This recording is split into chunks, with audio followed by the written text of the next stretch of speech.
నమస్కారం వార్తలకు స్వాగతం. ముందుగా ముఖ్యాంశాలు. ఎమ్మెల్యే రమణారెడ్డి ప్రెస్ మీట్, పలు అంశాలపై వివరణ.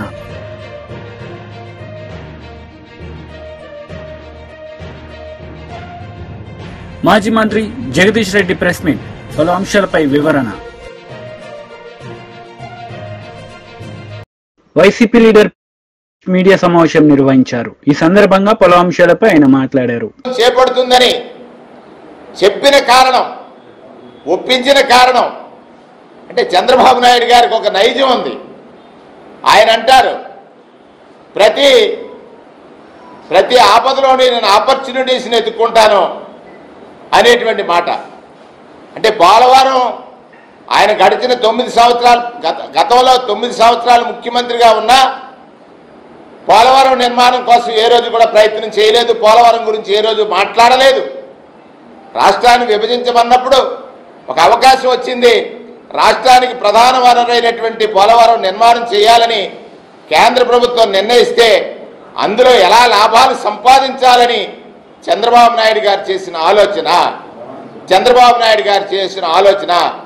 రెండవది కూడా చెప్తా ఉన్నాను, ఆయన ప్రత్యేక తరగతి హోదాని ప్రత్యేక ప్యాకేజీ కోసం రాత్రికి రాత్రి వచ్చి ప్రెస్ మీట్ పెట్టింది కూడా ఈ రాష్ట్ర పౌరులందరూ కూడా ఒకసారి గమనించాలి.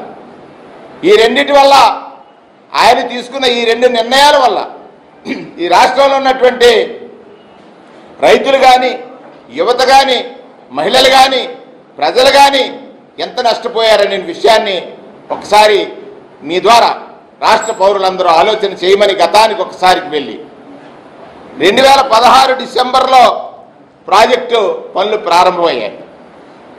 ప్రారంభమైనటువంటి పనులు తనకున్నటువంటి విజనరీ అనేటువంటి చంద్రబాబు నాయుడు గారు.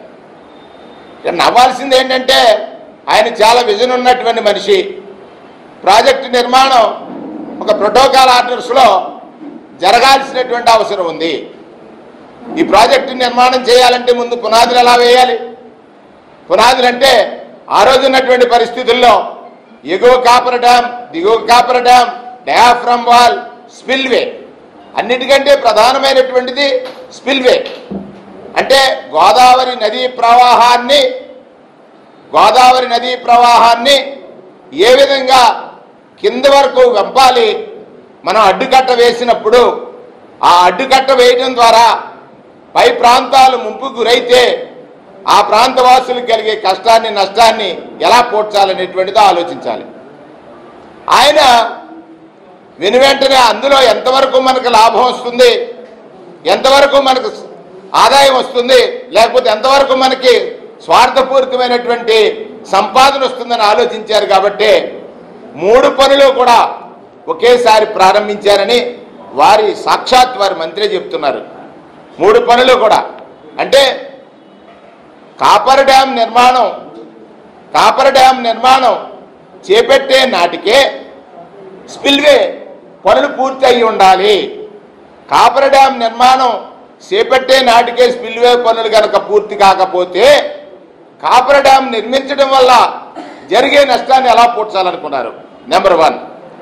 నెంబర్ 2, అప్పుడు ఆయన డయాఫ్రమ్ వాల్ నిర్మాణం, కాపర్ డ్యామ్ పనులు ఇంకా పూర్తి కాకుండానే డయాఫ్రమ్ వాల్ పనులు కూడా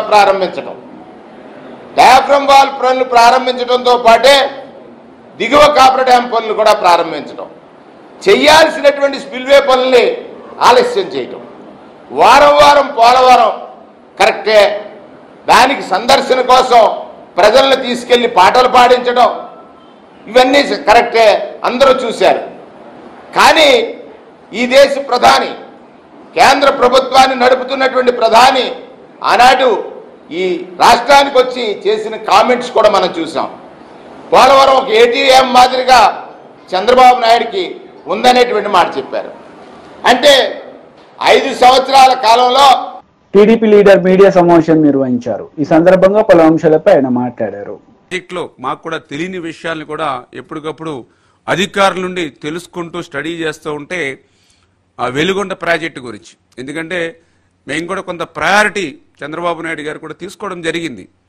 ఏదైతే అటు ఉత్తరాంధ్రకు సంబంధించినటువంటి సుజల స్రవంతికి కానీ, పోలవరంకు సంబంధించినటువంటి లెఫ్ట్ కెనాల్ కానీ, అదేవిధంగా ఏదైతే చింతలపూడికి సంబంధించి కానీ అట్లాగనే వెలిగొండ కూడా అందరినివో ఇట్లా ఏదైతే కొంత వెనుకబడినటువంటి ప్రాంతాలు ఏవైతే ఉన్నాయో అటువంటి ప్రాంతాలకి మనం ఫస్ట్ ప్రయారిటీగా మనం ఇమీడియట్లీ క్లియర్ చేయాలనేటువంటి ఎన్డీఏ ప్రభుత్వ ఆలోచన ప్రకారం మొన్న వెలిగొండకు సంబంధించి మేము కూడా అధికారులతో రివ్యూ చేసినప్పుడు ఈ విషయాలన్నీ కూడా మా దృష్టిలోకి రావడం, అందులో కూడా పర్టికులర్గా ఇంకా మనం ఇప్పుడు ఈ వెలిగొండను ఇమ్మీడియట్లీ ఆ బ్యాలెన్స్ వర్క్లు పూర్తి చేసి ఆ యొక్క సాగునీరు త్రాగునీరు అందించాలని అంటే ఇంకా ఎంత మనం ఖర్చు పెట్టాలని చూస్తే వాళ్ళు చాలా క్లియర్గా ఏదైతే ఆ హెడ్ రెగ్యులేటర్కి సంబంధించిన పనులు కానీ ఆ మొదటి రెండవ టన్నెల్కి సంబంధించినటువంటి లైనింగ్ పనుల నిమిత్తం కానీ ఏదైతే ఫీడర్ కెనాల్కు సంబంధించి స్ట్రక్చర్ అండ్ లైనింగ్ పనుల నిమిత్తం కానీ ఈ వెలిగొండ ప్రాజెక్టు నిర్వాసితులకు సంబంధించి R&R గురించి కానీ దీనికి సంబంధించి స్టేజ్ 1 1422 కోట్లు, స్టేజ్ 2 కింద 2157 కోట్లు, ఏదైతే ఈ ఫీడర్ కెనాల్ లైనింగ్ కోసం 400 కోట్లు, అంటే దగ్గర 4000 కోట్ల రూపాయలు పూర్తి స్థాయిలో ఈ వెలిగొండ ప్రాజెక్టుకి మనం నిధులు మంజూరు చేస్తే దీన్ని పూర్తి చేయడానికి యుద్ధ ప్రాతిపదికన చేస్తే 2 సంవత్సరాల సమయం పడుతుందని మొన్న అధికారులు నాకు ఇచ్చినటువంటి అంచనా. మేము ఏదైతే వెలిగొండ అత్యంత ప్రయారిటీగా తీసుకొని అత్యంత వెనకబడినటువంటి ఏదైతే మరి యొక్క ప్రకాశం జిల్లాకు సంబంధించినటువంటి ప్రాంతాలు ఇందులో ఉన్నాయి కాబట్టి దీన్ని ఇంకా వాళ్ళు ఏదైతే 2 years ఏదైతే సమయం చెప్పారో ఇంకా దాన్ని ఎర్లీగా 1 సంవత్సరం లోపుగా అయినా పూర్తి చేసేటువంటి అవకాశాలు ఏవైతే ఉన్నాయో వాటిని కూడా పరిశీలించమని చెప్పేసి ఇది ప్రయారిటీ అని చెప్పి ఆ రకంగా మేము యుద్ధ ప్రాతిపదిక మీద మేము పనిచేస్తూ వెళ్తూ ఉంటే దాన్ని ఈరోజు ఈ యొక్క జగన్మోహన్ రెడ్డి ఈ మాదిరిగా మరి బురద జల్లేటువంటి కార్యక్రమాలు చేస్తున్నటువంటి పరిస్థితిని మీ ద్వారా ఆంధ్రప్రదేశ్ రాష్ట్ర ప్రజలకు తెలియజేసుకుంటూ అందుకే ఈరోజు జగన్మోహన్ రెడ్డిని కూడా ప్రశ్నిస్తూ ఈవేళ ప్రజలు కూడా తెలుసుకోవాలి. ఎందుకంటే ఈవేళ జగన్మోహన్ రెడ్డికి కానీ ఈవేళ వైఎస్ఆర్సీపీ పార్టీకి కానీ అసలు ఇరిగేషన్ శాఖ గురించి కానీ ఇరిగేషన్ ప్రాజెక్టుల గురించి కానీ మాట్లాడేటువంటి అర్హత మీకు లేదు. ఎందుకంటే మీ యొక్క హయాంలో ఇరిగేషన్ శాఖ విధ్వంసానికి అటు పోలవరం దగ్గర నుంచి ఆంధ్రప్రదేశ్ రాష్ట్రంలో నుండి ప్రతి ప్రాజెక్టు, ప్రతి రిజర్వాయరు, ప్రతి చెక్ డ్యాము, మరి ప్రతి ట్యాంకు కూడా విధ్వంసానికి గురయ్యి 5 సంవత్సరాల్లో 5 రూపాయల మెయింటెనెన్స్ లేక 20 సంవత్సరాలు వెనక్కి ఇరిగేషన్ శాఖ మీ హయాంలో పోయినటువంటి పరిస్థితి. దాన్ని ఏదో నేను ఈవేళ ఒక మంత్రిగా చెప్పట్లా, లెక్కలు చెప్తూ ఉన్నాయి, బడ్జెట్ లెక్కలు. ఆ రోజు 2014, 2019 5 సంవత్సరాల తెలుగుదేశం ప్రభుత్వంలో ఆ రోజు మాకున్నటువంటి బడ్జెట్ 5 సంవత్సరాల్లో 7 లక్షల కోట్లు. 5 సంవత్సరాల మా 7 లక్షల కోట్ల బడ్జెట్లో ఇరిగేషన్ శాఖకి ఎంత పెట్టామనంటే ఆ రోజు 68,000 కోట్లు. మరి నువ్వు 2019, 2024 నీ 5 సంవత్సరాల్లో నీ మొత్తం బడ్జెట్ 12 లక్షల కోట్లు అవుతే ఆ 12 లక్షల కోట్లలో నువ్వు పెట్టింది ఎంత ఇరిగేషన్ శాఖకి? 32,000 కోట్లు. ఆ 32,000 కోట్లలో కూడా సగం నీ అవినీతిగా పోయింది. పైపెచ్చు పెట్టడం అయితే 32,000 కోట్లు పెట్టాడు కానీ అందులో ఖర్చు పెట్టింది మళ్ళీ 19,000 కోట్లు. అక్షరాల కేవలం 19,000 కోట్లు. సిగ్గుందా అని చెప్పి అడుగుతున్నా మీకు మాట్లాడడానికి. 7 లక్షల కోట్ల బడ్జెట్ ఉంటే 68,000 కోట్లు పెట్టాం. అది ఇరిగేషన్ ప్రాజెక్టుల మీద తెలుగుదేశం ప్రభుత్వానికి ఉన్నటువంటి చిత్తశుద్ధి. నీకు 12 లక్షల కోట్ల బడ్జెట్ ఉంటే మేం పెట్టిందని డబల్ చేయవలసి నువ్వు మరి దాంట్లో సగం చేసి మళ్ళీ ఆ సగంలో సగం కూడా ఖర్చు పెట్టినటువంటి మీకు. బీజేపీ లీడర్ మీడియా సమావేశం నిర్వహించారు. ఈ సందర్భంగా పలు అంశాలపై ఆయన మాట్లాడారు. ఇప్పుడున్న ముఖ్యమంత్రి అప్పుడు 2004లో మంత్రిగా ఉన్నటువంటి 2004లో ఎమ్మెల్యేగా గెలిచినటువంటి వ్యక్తి ఇవాళ ఎవరి ఇండ్లు గులగొడుతున్నారు?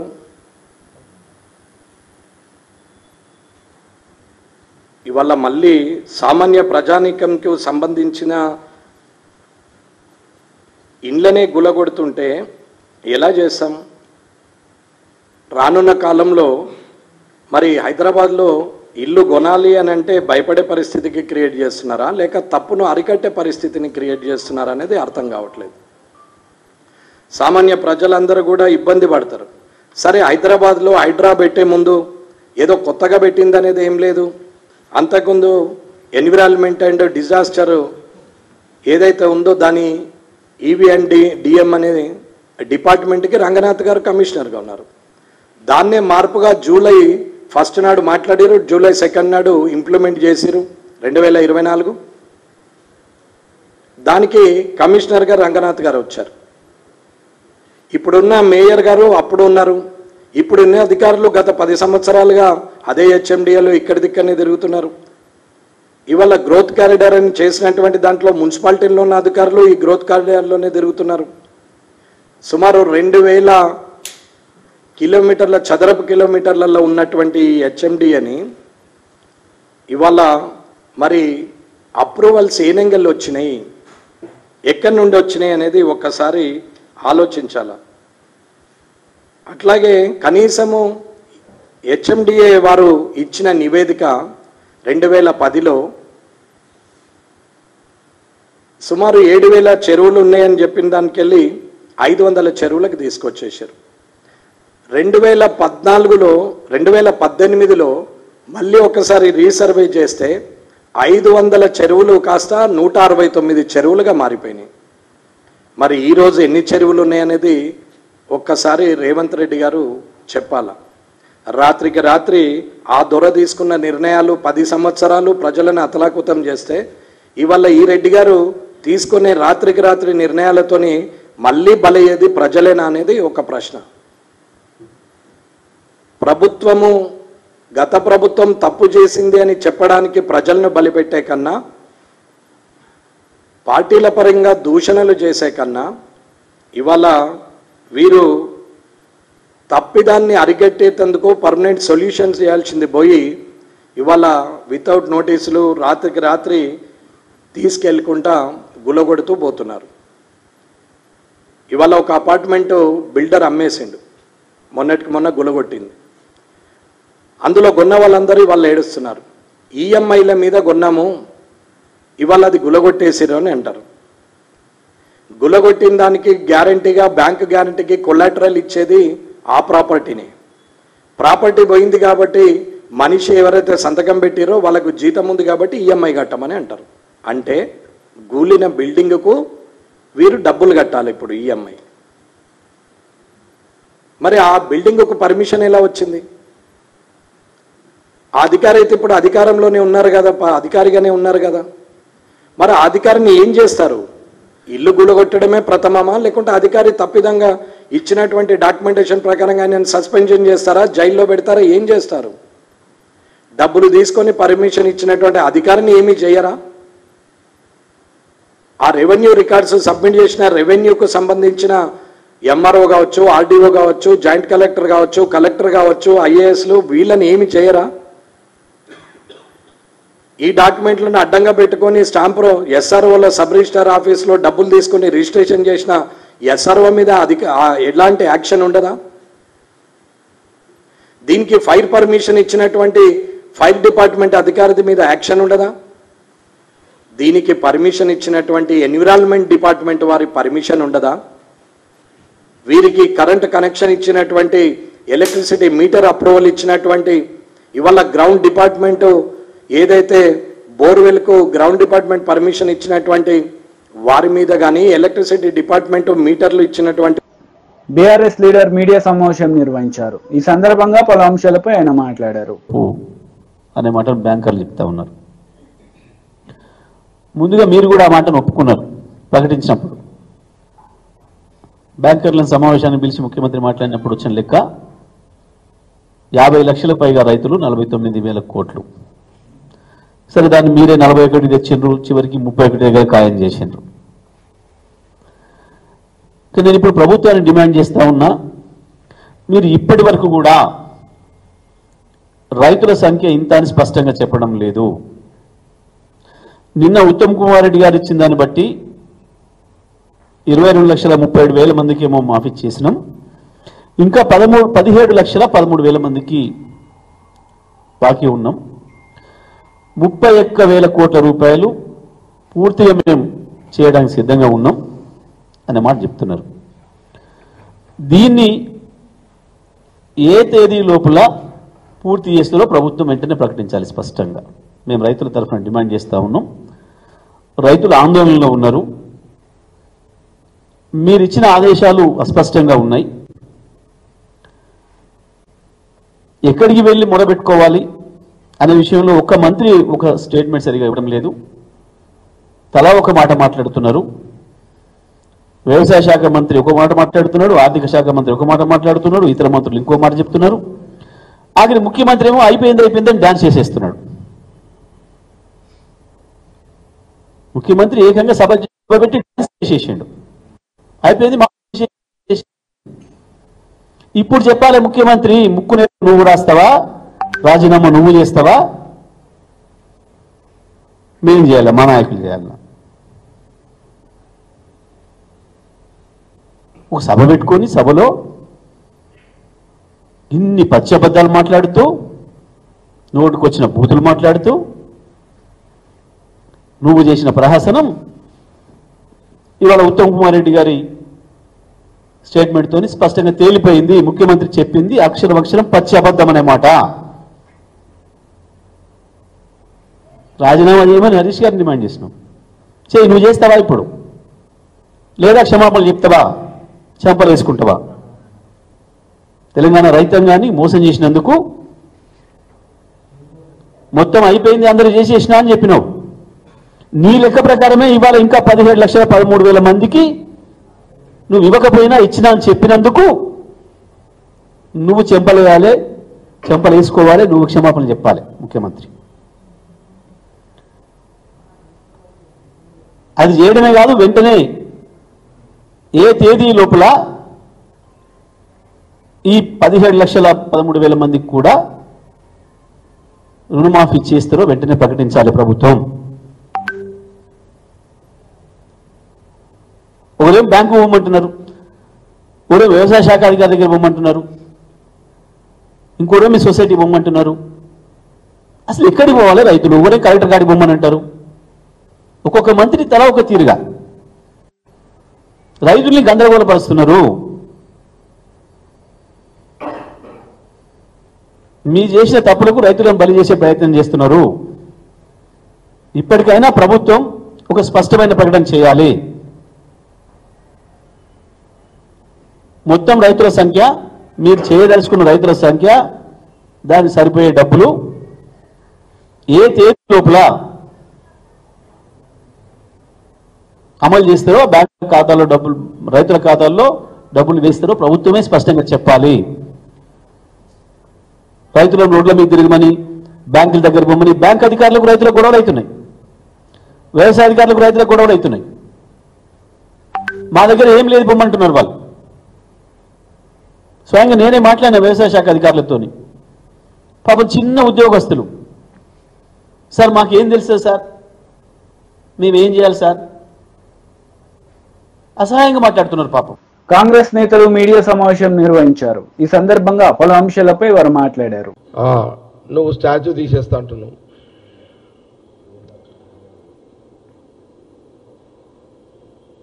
ఇక్కడ మేమేమన్నా చూసుకుంటూ కూర్చుంటాం అనుకుంటావా కేటీఆర్? నువ్వు స్టాచ్యూ తీస్తా అంటున్నావు కదా రాజీవ్ గాంధీ గారిది.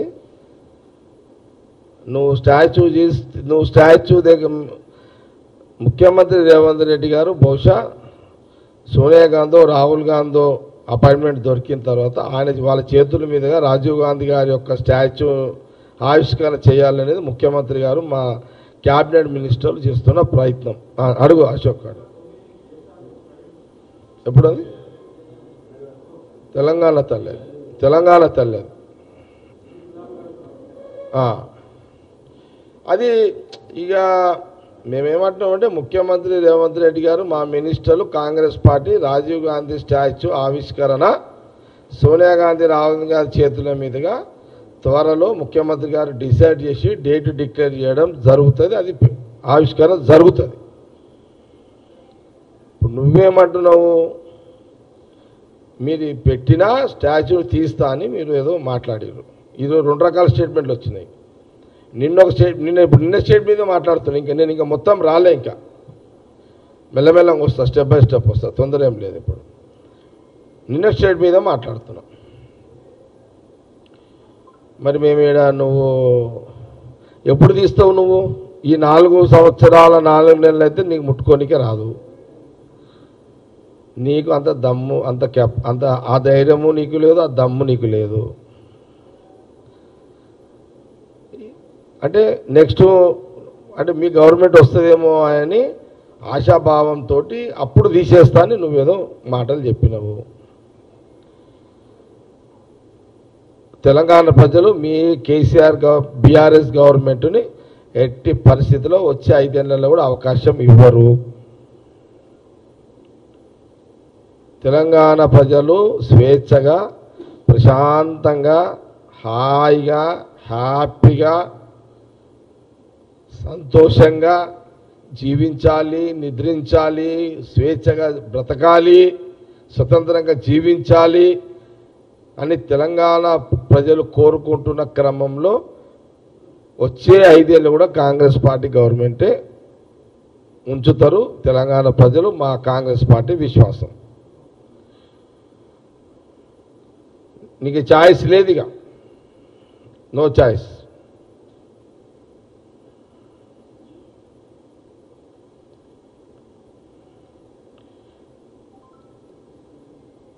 ఇంకేమన్నాడు ఆయన?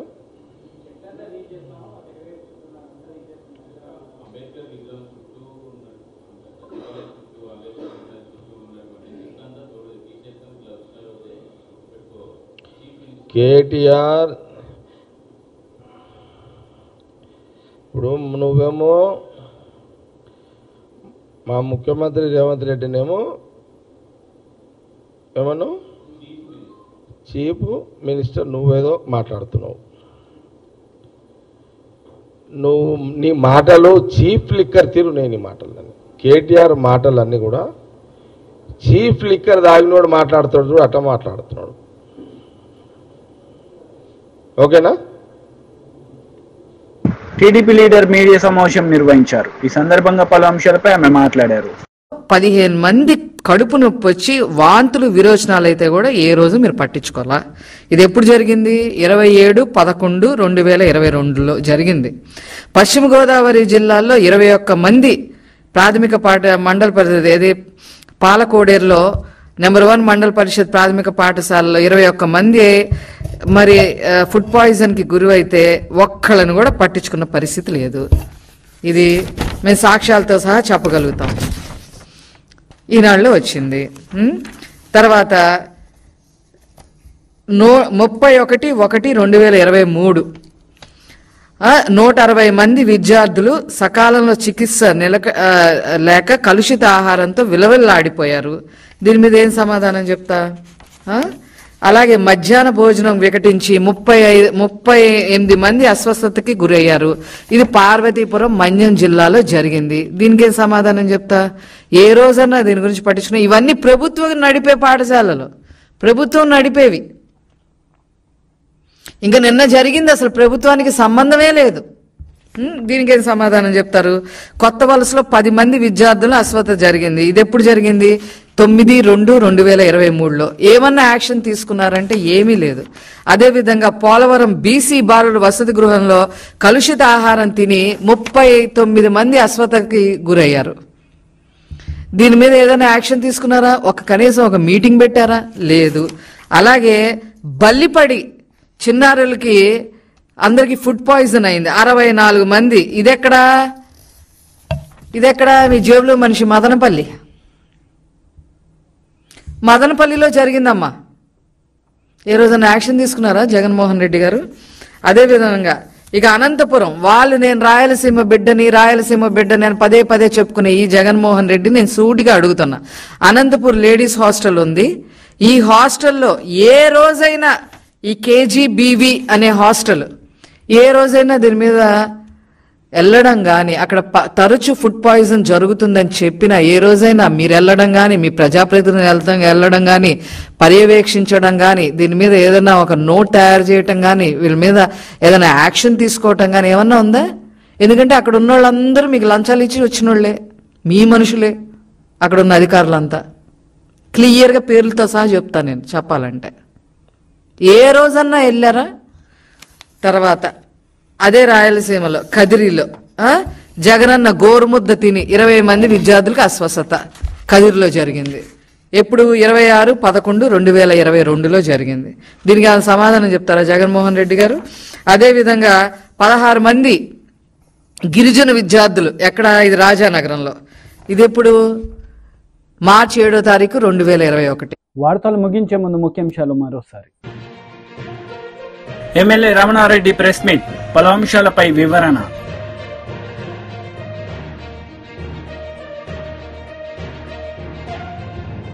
మాజీ మంత్రి జగదీష్ రెడ్డి ప్రెస్ మీట్, పలు అంశాలపై వివరణ. ఈ వార్తలు ఇంతటితో సమాప్తం. తిరిగి ప్రసారమయ్యే వార్తలు మళ్ళీ కలుద్దాం. అంతవరకు సెలవు. నమస్తే.